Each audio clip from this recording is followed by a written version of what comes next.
اذان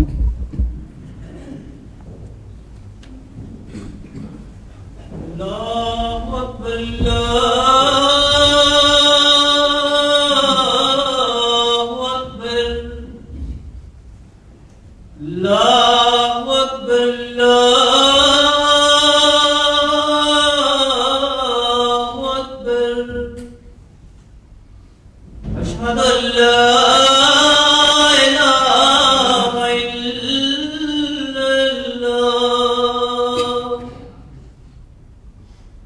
أشهد أن لا إله إلا الله أشهد أن محمدا رسول الله أشهد أن محمدا رسول الله حي على الصلاة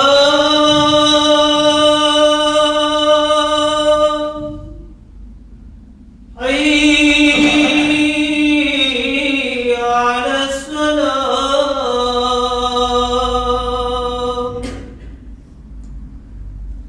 حي على الفلاح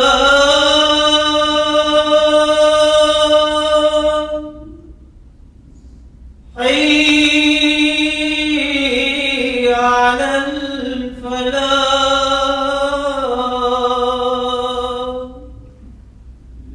الله أكبر الله أكبر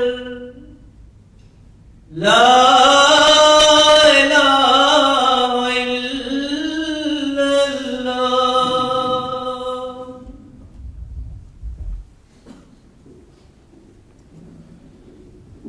آج چونکہ جمعے کے بعد ایک سفر پہ جانا ہے اس لیے نمازیں جمع ہوں گی اور عصر کی نماز کے مان بعد انشاءاللہ ایک نکاح کا اعلان ہوگا، اس لیے جو دوست ٹھہر سکیں وہ ٹھہر جائیں، جو نہ ٹھہر سکیں وہ بھجک چلے جائیں۔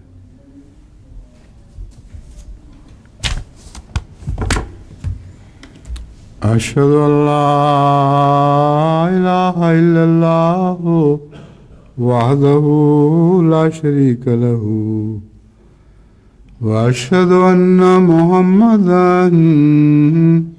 عبدہ ورسولہ اما بعد فاعوذ باللہ من الشیطان الرجیم بسم اللہ الرحمن الرحیم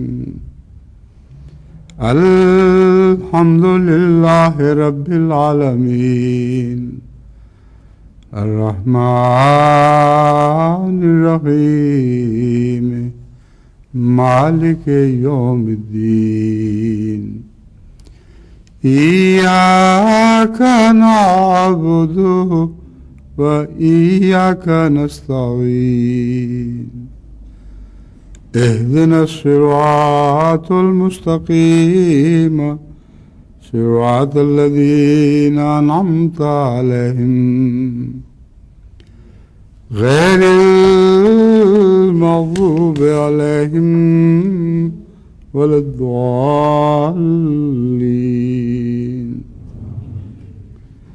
للہ ما فی السماوات وما فی الارض وإن تبدوا ما في أنفسكم أو تخفوه يحاسبكم به الله فيغفر لمن يشاء ويعذب من يشاء والله على كل شيء قدیر۔ سورہ البقرہ آیت 285، یہ وہ ان آیات میں سے ایک آیت ہے جس کی اکثر تلاوت کی جاتی ہے، اور میں سمجھتا ہوں کہ بڑی تعداد میں احمدیوں کو یہ آیات یاد ہوں گی۔ اس کے مضمون پر میں بعض دوسرے پہلوؤں سے روشنی پہلے بھی ڈال چکا ہوں، لیکن آج خصوصیت سے ایک ایسے مضمون پر روشنی ڈالوں گا جس کے تعلق میں حضرت مسیح موعود علیہ السلام کے اقتباسات پیش کیے جائیں گے۔ اس میں 3-4 ایسی بنیادی چیزیں ہیں جن کو مد نظر رکھنا ضروری ہے، جس کی طرف عموماً لوگوں کا دھیان نہیں جاتا۔ للہ ما فی السماوات و ما فی الارض میں اللہ تعالیٰ کی کلی ملکیت کا ذکر ہے۔ من ہی نہیں فرمایا بلکہ ما فرمایا ہے کہ زمین و آسمان میں جو کچھ بھی ہے، اور اس میں باشعور چیزیں بھی داخل ہو جاتی ہیں، جو کچھ بھی موجود ہے زمین و آسمان میں وہ سب اللہ کی ملکیت ہے۔ ملکیت کے پہلو سے اس کا سزا دینا یا بخش دینا، اس پہ کوئی سوال نہیں اٹھ سکتا،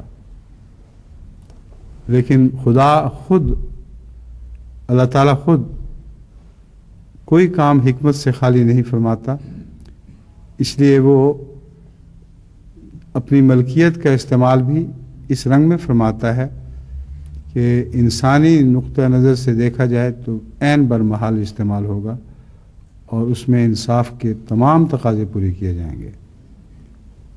حالانکہ مالک ہونے کے لحاظ سے وہ جو چاہے کرے، کوئی نہیں پوچھ سکتا کہ تم ایسا کیوں کرتے ہو یا تو ایسا کیوں کرتا ہے۔ پہلی بات یہ ہے جو قابل توجہ ہے۔ دوسری بات ہے وَإِن تُبْدُوا مَا فِي أَنفُسِكُمْ وَتُخْفُوهُ يُحَاسِبْكُم بِاللَّهِ، سب کچھ اس کا ہے، اور ہر چیز اس کی ہونے کی وجہ سے ہر چیز پر اس کی نظر بھی ہے، اور چونکہ ہر چیز پر اس کی نظر ہے اس لیے تمہارے لیے بیکار ہے خواہ کسی بات کو ظاہر کرو یا چھپاؤ۔ خدا تعالیٰ کے ہاں کوئی بات جو چھپی ہوئی ہے وہ چھپی ہوئی نہیں رہے گی، وہ بھی اس پر ظاہر ہوگی، اور جو تم خود ظاہر کرتے ہو سکتا ہے تم غلط ظاہر کر رہے ہو۔ ان تبدوا ما فی انفسکم، جو اپنے نفس کی باتیں ظاہر کرتے ہو تو ضروری تو نہیں کہ سچی باتیں کرتے ہو۔ تو اس پہلو سے دونوں امور پر اللہ تعالیٰ کی نظر ہے، اس لیے ظاہر کرنا جھوٹا ہو یا بناوٹ کا ہو، چھپانے کی کوشش کرنا، جو اپنے جرائم یا نیتوں پر پردہ ڈالنے کی کوشش ہو، یہ سب بیکار ہے۔ یحاسبکم باللہ، جو حقیقت حال ہے، جس پر خدا کی نظر ہے، اس پہلو سے وہ تمہارا حساب کرے گا اور محاسبہ کرے گا، کیونکہ اس سے پہلے ملکیت ثابت ہے تو ملکیت کے ساتھ جزا سزا کا مضمون بھی داخل ہوا کرتا ہے۔ چنانچہ فرمایا تم یاد رکھنا، تم چھپاؤ یا ظاہر کرو، جو کچھ بھی کرو گے اس کا محاسبہ ہونا ہے۔ فَيَغْفِرُ لِمَن يَشَاءُ وَيُعَذِّبُ مَن يَشَاءُ، اس محاسبے میں جسے چاہے گا بخشے گا اور جسے چاہے گا اسے اس کی سزا دے گا۔ واللہ علی کل شیء قدیر، یہ جو واللہ علی کل شیء قدیر ہے، یہ پہلے آیت کے پہلے آغاز کی طرف دوبارہ اشارہ فرما رہا ہے۔ جب سب کچھ اس کا ہے تو ہر چیز پر قادر بھی ہے، لیکن لمن یشاء و یعذب من یشاء میں ایک اور بھی مضمون بیان ہو گیا ہے۔ جب محاسبہ کرے گا تو پھر لازماً بخشش یا پکڑ کا تعلق محاسبے سے ہوگا۔ محاسبے کے دوران اگر اللہ تعالیٰ یہ یہ معلوم فرمائے گا کہ ایک شخص نے اس محاسبے سے پہلے خود اپنا محاسبہ کر لیا تھا، اور اس محاسبے کا بنیادی اثر یہ قائم ہوگا کہ اس محاسبے کے درمیان اگر وہ سچا ہے تو پھر اللہ تعالیٰ اسے ان لوگوں میں داخل فرما لے گا جن کے ساتھ وہ بخشش کا سلوک فرمائے گا۔ اور اگر اپنے محاسبے میں لوگ جھوٹے ہیں، جیسا کہ بسا اوقات لوگ اپنے محاسبے میں جھوٹ سے کام لیتے ہیں، حالانکہ کوئی اور نہیں دیکھ رہا ہوتا، مگر جب اپنا محاسبہ کرتے ہیں تو بڑی رعایت کرتے ہیں اپنے نفس کی، اور کچھ ظاہر کرتے ہیں، کچھ چھپاتے ہیں جس پر اللہ کی نظر ہے۔ تو محاسبے سے تعلق میں یہ بات قابل غور ہے کہ لمن یشاء و یغفر لمن یشاء و یعذب من یشاء کا تعلق محاسبے کی حالت سے ہے۔ اگر خدا صحیح محاسبہ فرماتا ہے تو محاسبہ کرنے والوں میں سے کچھ ایسے لوگوں کو پائے گا جو اپنے نفس کا خود حساب کر رہے ہیں۔ اگر وہ خود حساب کر رہے ہیں اللہ کی خاطر تو پھر اللہ تعالیٰ ان سے نرمی کا سلوک فرمائے گا۔ اگر خود حساب نہیں کر رہے یا کر رہے ہیں تو جھوٹا حساب کر رہے ہیں تو ان پر اللہ تعالیٰ سختی فرمائے گا۔ اور یہ مضمون جو ہے حاسبوا قبل ان تحاسبوا والا مضمون ہے۔ صوفیاء یہ بیان کرتے ہیں حاسبوا قبل ان تحاسبوا، اپنا حساب کر لو پیشتر اس کے کہ تمہارا حساب کیا جائے۔ یہ اس آیت کا منطوق ہے، یعنی بنیادی مقاصد جو اس آیات میں کہ بغور تلاوت سے ہمیں حاصل ہوتے ہیں وہ یہ مقاصد ہیں۔ اب میں حضرت اقدس مسیح موعود علیہ الصلوۃ والسلام کے بعض اقتباسات آپ کے سامنے رکھتا ہوں جن کا اسی مضمون سے گہرا تعلق ہے۔ فرماتے ہیں اگر تیرا دل شر سے خالی ہے تو تیری زبان بھی شر سے خالی ہوگی۔ یہ سچا محاسبہ ہے۔ اگر دل اور زبان میں تضاد نہ ہو تو دل شر سے خالی ہے تو زبان بھی شر سے خالی ہونی چاہیے۔ کتنا آسان محاسبہ فرما دیا آپ نے، محاسبے کا طریق بیان فرما دیا۔ اپنی زبان پر قابو رکھو، اس پر نگاہ رکھو۔ اگر زبان ہر وقت اول پھول بکتی رہتی ہے، جو دل میں آیا اسے نکال دیتی ہے، تو پھر تمہارا یہ کہنا کہ میں اپنے نفس کا محاسبہ کر رہا ہوں بالکل جھوٹ ہے۔ اگر نفس کا محاسبہ کرو گے تو زبان پر ہمیشہ پاک کلمات آئیں گے، مغلوب الغضب نہیں ہوگے۔ ہر وقت زبان کو آزاد چھوڑ دو اور یہ کہو کہ میں محاسبہ کر رہا ہوں، یہ نہیں ہو سکتا۔ تو اللہ تعالیٰ جس سے نرمی کا سلوک فرمائے گا اس کی زبان کو دیکھے گا اور زبان گواہ بن جائے گی۔ اسی لیے حضرت صلی اللہ علیہ وآلہ وسلم نے انسان کے نفس پر گواہ کے طور پر زبان باہر نکال کے دکھائی کہ یہ ٹکڑا زبان کا جو ہے یہ فیصلہ کرے گا۔ حالانکہ زبان سے انسان جھوٹ بھی بولتا ہے، لیکن جب جھوٹ بولتا ہے تو اللہ کو پتہ ہے کہ دل میں بھی جھوٹ ہے۔ یہ مراد ہے، یہ مراد نہیں کہ زبان سے جو کچھ بھی کہے آپ اس کو مان جائیں۔ محاسبہ کرنے والا انسان نہیں اللہ ہے، بس زبان سے اگر وہ جھوٹ بولتا ہے تو اللہ تعالیٰ کو کے علم میں تو سب کچھ ہے، مگر اس بات کو اللہ تعالیٰ گویا نوٹ کر لیتا ہے کہ زبان جھوٹی ہے تو دل بھی جھوٹا ہے۔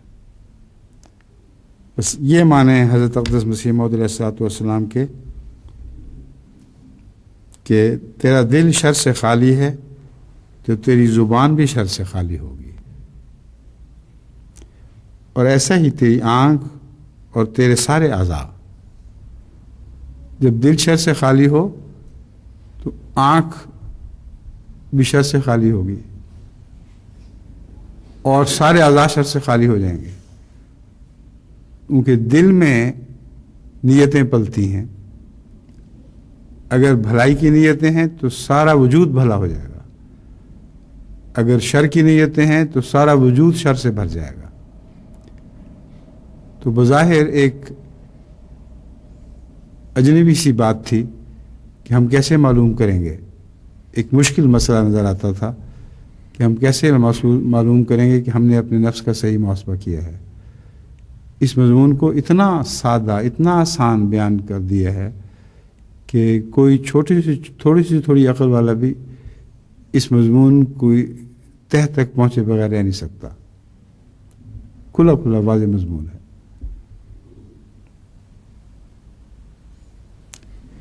نور یا اندھیرا پہلے دل میں ہی پیدا ہوتا ہے. اب اس مضمون کو سمجھ کر جو پہلے گزرا ہے اس پر غور کریں. نور یا اندھیرا پہلے دل ہی میں پیدا ہوتا ہے اور پھر رفتہ رفتہ تمام بدن پر محیط ہو جاتا ہے. بس یہ نہ سمجھو کہ آغاز تھوڑا چھوٹا سا ہے. اگر آغاز نور کا آغاز ہے تو وہ بھی پھیلے گا، اور اگر آغاز اندھیرے کا آغاز ہے تو وہ بھی پھیلے گا. پھر رفتہ رفتہ تمام بدن پر محیط ہو جاتا ہے. سو اپنے دلوں کو ہر دم ٹٹولتے رہو، اور جیسے پان کھانے والا اپنے پانوں کو پھیرتا رہتا ہے. یہ ہے محاسبہ. ہر وقت نظر کہ کوئی کیڑا تو نہیں لگ گیا، ایک پہلو میں پڑے پڑے کہیں میرا دل گلنے سڑنے تو نہیں لگ گیا. یعنی میں اب سے غافل رہا، میں سمجھا کہ اب بالکل ٹھیک ہے، اسے اپنے حال پر چھوڑ دیا، اور رفتہ رفتہ دیکھا تو اس میں بیماری لگ گئی تھی، پھپھوندی لگ گئی تھی. تو مثال بھی بہت پیاری دی ہے. سو اپنے دلوں کو ہر دم ٹٹولتے رہو، اور جیسے پان کھانے والا اپنے پانوں کو پھیرتا رہتا ہے اور ردی ٹکڑے کو کاٹتا ہے اور باہر پھینکتا ہے. یہ یاد رکھو کہ اگر نیتوں میں فساد شروع ہو جائے تو یہ جیسے پان کو کوئی بیماری لگے، اگر کاٹ کے پھینکا نہ جائے تو وہ فساد ضرور آگے بڑھے گا. چنانچہ پان پنوڑیے جو پان کا کاروبار کرتے ہیں وہ بھی، اور وہ عورتیں بھی جن کو عادت ہوتی ہے، وہ ہر وقت اپنے پان کو دیکھتی رہتی ہیں. کسی کنارے سے کوئی چیز پھپھوندی سی لگی ہو تو کینچی سے کاٹ کے الگ پھینک دیتی ہیں، اور اگر نہ پھینکیں گی تو سارا پان گندا ہو جائے گا. ایسی اعلیٰ مثال دی ہے کہ اس پر غور کرنا بھی ہر کس و ناقص کے لیے آسان ہے. اور ردی ٹکڑے کو کاٹتا ہے اور باہر پھینکتا ہے. اب نیتوں میں جو فطور آتے ہیں ان پر اگر نظر ہو تو اس فطور کو وہیں سے کینچی کے ساتھ کاٹ دینا چاہیے. اپنے دل میں نہیں پالنا، اس کو باہر پھینک دو. اسی طرح تم بھی اپنے دلوں کے مخفی خیالات اور مخفی عادات اور مخفی جذبات اور مخفی ملکات کو اپنی نظر کے سامنے پھیرتے رہو. اب اس میں کئی باتیں بیان فرمائی ہیں، وہ ایک ایک بات کھول کر آپ کے سامنے رکھنے والی ہے. تم بھی اپنے دلوں کے مخفی خیالات، دل کے خیالات تو مخفی ہوتے ہیں، پھر مخفی خیالات سے کیا مراد ہے؟ مراد ہے تمہاری نظر سے مخفی. اتنی ہوشیاری کی ضرورت ہے کہ غور سے دیکھو گے تو پھر سمجھ آئے گی، ورنہ تمہاری اپنی نظر سے مخفی خیالات پلتے رہیں گے اور تمہیں خبر تک نہیں ہوگی. بس فرمایا کہ مخفی خیالات اور مخفی عادات، انسان کے اندر بہت سی ایسی بد عادات راہ پا جاتی ہیں کہ اسے پتہ بھی نہیں لگتا. وہ عادی ہو جاتا ہے اور اتنا عادی بن جاتا ہے کہ وہ ہر روز وہی کام کر رہا ہے اور اسے خیال تک نہیں آتا کہ میں یہ کام کر رہا ہوں. بلکہ اگر اس کو پکڑا جائے تو بڑے غصے سے رد عمل دکھائے گا کہ توبہ توبہ، میں تو کبھی قریب نہیں آیا ایسی بات کے، حالانکہ ہر وقت وہی کام کرتا ہے. قادیان میں ایک بزرگ ہوا کرتے تھے، ان کو بھی اسی قسم کی عادت پڑ گئی تھی. ان کا اب نام لینے کی ضرورت نہیں، مگر ان کا لطیفہ بیان ہوتا ہے اکثر کہ حضرت خلیفۃ المسیح اول رضی اللہ تعالیٰ نے ان سے پوچھا کہ یہ تمہاری جو عادت ہے اس کے متعلق اس کو دور کرنے کی کوشش کرو. تو انہیں توبہ توبہ کی، استغفر اللہ، میں تو قریب نہیں پھٹکا کبھی اس کے.